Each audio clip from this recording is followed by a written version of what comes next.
أنا وحلا يوجاس كسوس عن ليه هاي كوبي لح يوجاس أو عيسى بهرد دجال سمرنا إلا جالين كل إنتي ما أنت حدود دجال كوبا غير يقريها سوق تصور قلبان ليه هاي وذكروا فرين اللي سكعليه مال والبعض عيسى وجوتي دول كاج الدفاع والوجو سود دولي قدر على سكر راعي حقدر على سكر راعي waxaan ciiso baaq u jeedinayna hadal dambe ku wahare ma jiro hadal dambe aad doon xadfad kale doonto ma jiro dhulkaaga waa lagu soo duulay difaaco meel walba joogtina ka soo dhaqaaq waraanu diyaar garowna duulaanka Jabuuti ka soo socday ballaaran aanu diyaar garown baan leeyahay doonayo ilaa lug hayo inuu ku qaato wararka degdeg ah waan idin hayo waxa kamid ah suldaankii guud ee beesha ciise oo wata boqolaal ciidamo ah ayaa goordhow ka baxay magaalada Saylac ee gobolka Awdal wuxuuna afka saaray banaanka magaalada ciidanka Soomaaliland ayaa lagu amray inay gacanta ku soo dhigaan suldaanka hadaba dagaal qarka u saaran beesha jabhadda ciise iyo ciidanka Soomaaliland iyo faahfaahinta ayaan ku hayaa waxaan kale ku soo gudbin doonaa farmaajo oo kulan qorsoodi ah la qaatay laba madax maamul goboleed oo ku sugan gudaha magaalada Muqdisho filla Soomaaliya oo wana kurkur arinkan uu ku noqday iyo Xasan Sheekh Maxamuud oo talaabo qaadaya hadaba madaxda maamul goboleedyada ee sida qarsoodi ah u tagay guriga farmaajo waa kuwe macluumaadka ayaan ku siinaya sidoo kale waxaan ku soo gudbin doonaa fahiimo quuje oo markii ugu horeysay bixisay xog sir ah qaabka dagaalka sida gaadiidka beelaha qabanaya magaalada Ceergaabo hadaba fahiimo quuje maxay tahay sirtan ay banaanka keentay macluumaadkeeda ayaan ku siinaya qodobadaas iyo waxyaabaha kale ee nagu soo kordha ayaan saaxiibayaal idin soo gudbin doonaa ee soo dhawaada haddii taa markii kuugu horeysay ku soo biiri daraja media waxaad heli doontaa dhammaan wararka warbixinada xasaasiga ah oo mar walba halkan aan ku daabacno aragtidaada qaybta commentiga inoogu reeb muuqaalkanna aad daawanaysidna like sar waxba ka dhimi mayso inaad like sartid muuqaalka like sar mahadsanidin saaxiibayaal soo dhawaada mar kale yaal qodobkeena ugu horeeya ayaan ku bilaabayaa suldaankii guud ee beesha ciise oo wata boqolaal ciidamo ah ayaa goordhow waxa uu ka baxay magaalada Saylac amar waxa soo baxay ah in gacanta lagu soo dhigo suldaanka guud ee beesha ciise waxaa la tilmaamay inuu helay xogta suldaanku kadibna ciidamadiisii sida gaarka u tababarnaa iyo isagoo banaanka magaalada ay u baxeen haddaan idila hadlaya waxay joogaan deegaan lagu magacaabo Ceelgaal oo Saylac u jira 37 kilomitir ciidanka Soomaaliland Ceelgaal ma ku weerari doonaan suldaanka ninkan la yiraahdo suldaanka guud ee beesha ciise nimanyahu waa nin aad u karti badan waa nin khibrad badan waa nin aad moodino hadda ka hor askari soo noqday waa nin sirdoon waa nin diidan guumaysi waxa la yiraahdo ninkan waxa la barbar dhigi karaa nin la yiraahdo Garaad Jaamac Garaad Cali oo garaadka guud ee beelaha dhul bahantay laba sifay limadaasi ka simeeyeen waxa la yiraahdo guumaysi ma yaqaanaan inay dadkooda khiyaamaana ma yaqaanaan inay meel ku dhagaan laga fujiyo habarteeda ka tahay macquul ma noqonayso hadda marka shalay abaara 3 saac iyo 17 daqiiqo shalay oo khamiisa warkayga si fiican u dhageysa 3 saac iyo 17 daqiiqo waxa la sheegay gudoomiyaha degmada Saylac inuu u tagay suldaanka guud ee beesha ciise wuxuu u sheegay suldaanka in warqad ka soo baxday maxkamadda magaalada Hargeysa isaga si toos ah oo ugu imaanayso markay warqadu u timaadana isaga gurigiisa lagu soo weerari doono xaajadana uu sida ula socdo suldaanka marka su'aal buu weydiiyay gudoomiyuhu wuxuu yiri maxay tahay sababta aniga la weerarayo maxay tahay sababta deegaankayga lagu soo weerarayo gudoomiyuhu wuxuu yiri aniga kulli waa layga sareeyaa wasaaradda arrimaha gudaha iga sareysa ee taliska ciidanka booliiska jooga suldaan oo aniga xogta waan ku siiyay magaalada hadaad ka baxaysid iyo magaalada hadaad ku dagaalamaysidba adiga dadka deegaanka maamulo adiga kula jira halka markuu warku joogo waxa la sheegay suldaanka inuu marka garowsaday inuusan magaalada ku dhex dagaalamin magaalada haduu dagaal ka bilowdo dhimasho dhaawac burbur hantiyadeed barakac dhib halkan imaanaya suldaanka muxurku wuxuu yiri aniga ciidanka Soomaaliland hadiiba ay soo weerarayaan banaanka magaalada aan isku aragno deegaanka Ceelgaal ayuu tagay deegaanka Ceelgaal xilligan aan la hadlayo oo habeen ah kulan baa ka socda kulanku wuxuu u dhaxeeyaa suldaanka guud ee beesha ciise sargaal saro oo magaciisa lagu sheegay Lugagaab iyo sargaal karo isna ciidanka Soomaaliland hore uga tirsanaan jiray laakiin markii dambe laga buriyey ciidanka sababa qabiil dartood waxaa la sheegay raggaas inay suldaanka u sheegeen inay dagaalamayaan suldaankuna amar u bixiyey mar haddii suldaankii guud ee beesha ciise uu amar bixiyey oo uu yidhi isdifaaca oo dagaalka gala waxaan ku naqaanay nin la yidhahdo garaa jaamac waagii dagaalka laascaano laakiin hadda xaaladdu waxay maraysaa dagaalka gala labo xaajadu horta halkaasay maraysaa suldaanka sababtaasaa keentay inuu yidhaahdo anigu dadkay magaalada laguma dhex dagaalamayo waa inaan magaalada ka baxaa maxaa hadda socda marka lababa way dhici karaan warkaygan meel kusii qorta muuqaalka la dega meel dhigta lababa way dhici karaan haddii ciidanka somalilan ay caawa weeraraan guriga suldaanka guud ee ciise sheekadu waxay noqonaysaa xabadda ka bilaabata owdal xabadda ka bilaabata lughaye xabadda ka bilaabata ceelgaal xabadda ka bilaabata saylac waa la yaabayaa sababtoo ah gudobursigu laftirkiisu wuxuu leeyahay hala joojiyo faragelinta iyo dhibaatada lagu hayo dadka deegaanka qofku garowshihiisa isagaa iskale inuu somalilan la sii joogo iyo in ay ka tagaan ciise iyagaa go-aan iskale weliba beesha ciise beel yar maaha saylac ilaa jabuuti bay degaan jabuuti aragteen awoodda ay leedahay oo somalilan iyo dowladda federaalka ka tallaabsan karta ayaa la soo werinaya xataa inay yihiin dad saamayn ku leh maadaama ciise uu jabuuti in badan ay degaan hadda suldaankii guud ee beesha ciise hadduu magaalada ka baxay kolley dee magaaladu dagaal way geli taas waa xaqiiqo haddii runta laysku sheego laakiin sidee loo xalinayaa odayaal ka baxay magaalada boorama oo magaalada lughayo tegay ayaa la soo werinayaa inay xaaladda kala dhex galeen kuwaasoo doonaya inay xaaladda si deg deg ah u qaboojiyaan isla markaana xaaladda ay ku shubaan biyo qabo sida ay tilmaamayaan wararka iyo macluumaadka aan helayno saraakiil sarsare waxay ii sheegeen in 72 saac la soo dhaafay dhaqdhaqaaqyadu ay jireen mar walbana dagaalo laga cabsi qabay laakiin dagaaladu inta badan ay ahaayeen wax yar oo iska yaryar laakiin aakhirka la rabay in si deg deg ah loo xaliyo waxaa jira sidoo kale aragtiyo kale oo ay dadka qaar qabaan oo ah niyo beesha ciise xeerka buuga ciise soo bandhigaan ha loo daayo somalilan nabadgelyada hala wareegto oo inta buugaasi socdo iyo dhaqanka la soo bandhigayo la daayo laakiin somalilan warkaa weydiida waa arki doonaa marka ciise iyo somalilan halkii sheekadoodu ku biyo shubato muqdishoan ku soo laabanaya ninkii farmaajo ahaa filla soomaaliya way ka yaaban tahay maxamed cabdilaahi farmaajo oo muddo ku sugan magaalada muqdisho ayaa la soo werinayaa inuu xalay kulan qarsoodi ah gurigiisa kula yeeshay 2 madaxweyne dowlad goboleed bal adigu labada madaxweyne dowlad goboleed yaa isleedahay intaanan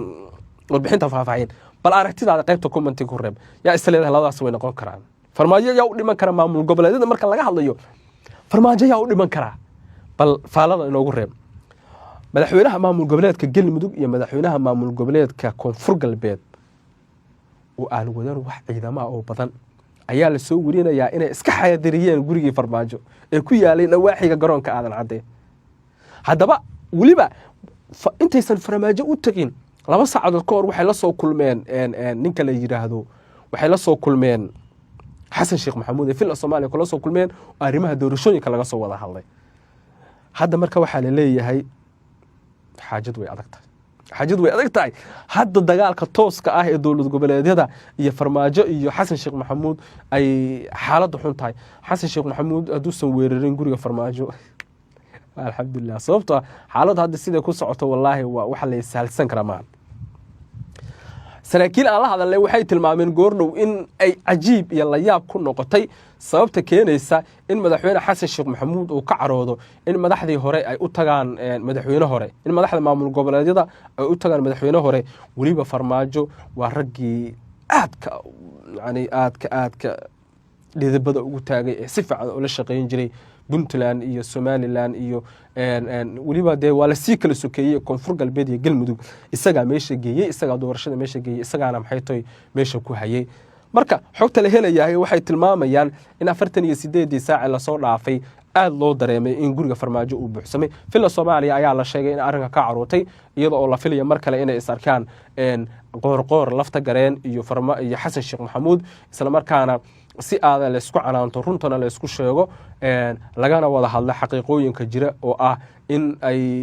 waxaan tahay wax eeba oo aan mar dambe loo laaban waa siday wararku tilmaamayaan waynu arki doonaa laakiin farmaajo weli saameyntiisa ayuu leeyahay sababtaan sidaa idiin leeyahay anigoona farmaajo bunbuuninayn in maamul goboleedyadii ay u kala dhudhuuntaan gurigii farmaajo siyaasiyiintii gurigii farmaajo u kala dhudhuuntaan saraakiishii gurigii farmaajo u kala dhudhuuntaan ayaa waxay tahay ayaa la leeyahay dee waxaan cajiib ah oo aada loola yaabo xogta la helaya waxay leedahay 48 saac la soo dhaafay sidaas lamida filla Soomaaliya waa ay la socotay dhaqdhaqaaqyada farmaajo waataan hadda ka hor idin sheegay in guriga farmaajo iyo filla Soomaaliya ay isku dhaqdhaqaaq noqdeen oo dhaqdhaqaaqyadu ay aad iyo aad u sareeyaan waa arki doonaa wixii ku soo kordha markana qodobkeena xiisaha leh waa kan niyo gabadha la yiraahdo Fahiimo Quuje oo ah gabar xildhibaan ah oo ka tirsan baarlamaanka maamulka waqooyi bari ayaa WhatsApp ay kula hadlaysay sargaal sare codkiisa la soo qarxiyay dadkan is aaminaad way dhamaatay maanta qof aaminaya qofkii kugu dhawaaba haduu ku soo qarxinayo waayaa Fahiimo Quuje WhatsApp-ka ay sargaalka kula hadlaysay waa la duubay 2 saacadood oo xiriir ah inkastoo waxyaabaha qaar aan halkaan idin kula wadaagi karin oo sir yihiin anigoo sirta dadka deegaanka qarinaya haddana Fahiimo Quuje waxyaabaha ay u sheegaysa sargaalka oo isdhaafsanayaan wax cajiiba ergaabayaa dega aad baa la iskaga warsaday dhinacyadu aad bay iskugu turtuureen ergaabo yaa difaacaya mareesha Isxaaqa magaalada ergaabo difaacaya mise Siciid Harti baa difaacaya mise Suldaan Siciid iyo Warsangeli baa difaacaya qodobka saddexaad ergaabo goormay maamulka waqooyi bari gacantiisa ku soo laabanaysa waa qodobka afraad sidaas lamida waraysiga ama wada hadalka dhexmaray Fahiimo Quuje iyo sidoo kale sargaalka ayaa sidoo kale la sheegay inay ahayd waxyaabo cajiib ah inay ku jiraan isla markaana ay ceeb noqotay in Fahiimo Quuje iyo sargaalku iyagoo aan kalsooni isku qabin inay iswareystaan sargaalka la sheegay in ay Fahiimo Quuje WhatsApp-ka ku wada hadleen waxa la sheegay sidoo kale inay aad uga hadleen arrimaha dagaalka Ceergaabo xilligan Ceergaabo qabashadeeda iyo qodobo kale oo muhiim ah ayaa la sheegay dabcan in ay ku jireen wada hadalka oo la sheegay inuu dabcan qaatay saacado badan isla markaana aad iyo aad looga wada hadlay arrimo waaweyn oo mustaqbalka iyo masiirka maamulka waqooyi bari taabanaya xubnaha saraakiisha qaarkood waxay ku leeyihiin waaba ceeb ayay ahaydba in Fahiimo Quuje ay xogta sirta ah bixiso sababtoo ah Fahiimo Quuje waxay ka dhowdahay saraakiisha waxay ka dhowdahay maamulka waqooyi bari Cabdiqaadir Firdhiye ku xigeenkiisa yaani xog badan bay ceergaabe keeli kartaa hayeeshee sargaalkan oo ku sugan magaalo leeyahay buuraha Calmiskaad laakiin dhul bahanta oo dagaalada ka soo qayb qaatay ah ayaa la leeyahay inuu codkan bixiyay sargaalka laguma kalsoonaan karo sargaalku bari kamaale ayaa la laaluushi karaa adigu marka sirta ah haysid waa inay ku noqotaa secretary yani wax qarsoodi ah oo maamulka iyo dadka deegaanku ay kugu aamineen waa inay ku noqotaa laakiin in hadda la arkayo waxyaabo aan munaasab ahayn oo banaanka imaanaya ayay dad badan waxay u arkaan sheekada inay tahay wax aad looga foolxumaado ama wax aad looga xumaado oo markaasi dawladnimada iyo dhaqanka hadda ku soo kordhay si walbaba ha ahaatee Fahiimo Quuje waxa la sheegay inay aad iyo aad u aragtay yani waxa dhacay isla markaana garowsho ay ka bixisay hadda marka sirta dagaalka in la bedelo Ceergaabo qabashadeeda in la bedelo qaabka loo galiyo in la bedelo cidda difaacaysa in la bedelo cidda qabashada ku lugtan in la bedelo saraakiisha magacyada in la yani waxay noqonaysaa wax walba oo ku saabsan xaalka Ceergaabo in hadda la bedelo si markaasi dadka aysan u sii arkin wax badan oo ku saabsan xaaladda magaalada Ceergaabo oo ka tirsan gobolka Sanaag Cabdiqaadir Firdhiye oo hadda kulankii ugu dambeeyay kala qayb galay xubnaha golaha wasiirada maamulka waqooyi bari ayaa wuxuu aad iyo aad ugu celceliyay in Ceergaabo qabashadeedu ay dhowdahay Ceergaabo qabashadeedu way dhowdahay Ceergaabo qabashadeedu waxa ka qayb qaadanaya dad maqaam iyo maamuus leh Ceergaabo qabashadeedu waxay imaan doontaa mar dhow ergaas dabcan Cabdiqaadir Firdhiye aad ugu celceliyay yaani tanna waxay keenaysaa ayaa la leeyahay in Cabdiqaadir Firdhiye iyo saraakiisha ka adhowba hadda kadib ay xogtooda si hoose u qariyaan Fahiimo Quuje waxa la soo wirinayaa sidoo kale inay sargaalka laftirkiisa ka hayso codadkaasoo la sheegay in intooda badan dagaalkii Calmiskaad iyo Siciid Cabdullaahi Deni cidda dagaalka ku taageeraysa Suudaan in ciidamo ka barbar dagaalamayaan oo garoonka diyaaradaha ay ka kacaan iyo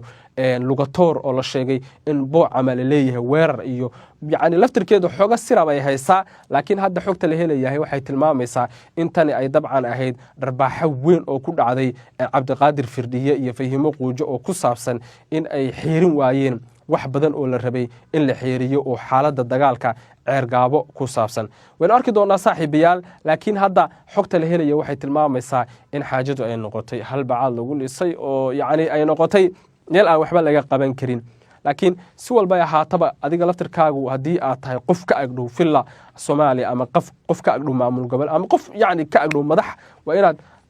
ilaalisaa xogaha qarsoon ee mararka qaar ee madaxdu kula wadaagaan ama inaad si kale haddaan udhiga a ilaalisaa xog walba oo ku saabsan adiga wixii lagula wadaagay oo xaajooyin ah oo markaasi jira si markaasi looga digtoonaado ficilo foolfoolxun oo dhinacyo kale ka imaanaya kuwaasoo la sheegay inay xaaladda dab kale kusii shidi karaan sida ay khubarada aaminsan yihiin islamarkaana xaaladahan oo kale ay la socdaan ceergaabo qabashadeedu dabcan waqti ayay hadda qaadanaysaa sidaan hore idinkugu sheegay oo waxaa ka horeeya jigboontiyo badan oo ay tahay in jigboontiyadaasi laga gudbo laakiin dadka arrimaha la socda waxay leeyihiin ceergaabo qabashadeedu waxa ay u baahan tahay dhaqaale waxay u baahan tahay tasiilaad kale waxay u baahan tahay waxyaabo badan oo loo baahnaa in markaasi la dhaqangeliyo sida ay tilmaamayaan xogta iyo macluumaadka aan helayno si walbaba haatee ceergaabo in hadda gacanta ay ku dhigaan waqooyi bari waa ay adag tahay sababtoo ah jidgooyooyin badan somalilan baa magaalada ku sugan puntland baa magaalada difaacaysa maleeshiyaadka beesha warsangeliya magaalada difaacaya qabashadeedu waxay u baahan tahay waqti badan waxay u baahan tahay waxyaabo badan iyadoo dhaqdhaqaaqyo culusna hadda ay ka jiraan darafyada kala duwan ee magaalada Ceerigaabo ee xarunta gobolka Sanaag halkaas oo si weyn looga dareemay ayaa la leeyahay xiisado culus oo ka dhashay dhaqdhaqaaqyada halkaasi ka socda saaxiibayaal wixii ku soo kordha waynu eegi doonaa haddii Allah uu dalo uu raali ka noqdo haddii tahay markii kuugu horeysay ku soo biiri daraja media waxaad heli doontaa dhammaan wararka iyo warbixinada xasaasiga ah oo mar walba halkan aan ku daawacno soo dhaw daawade muuqaalkan aad daawanaysid inoo lay gare aragtidaadana qaybta commentiga kaga dhiibo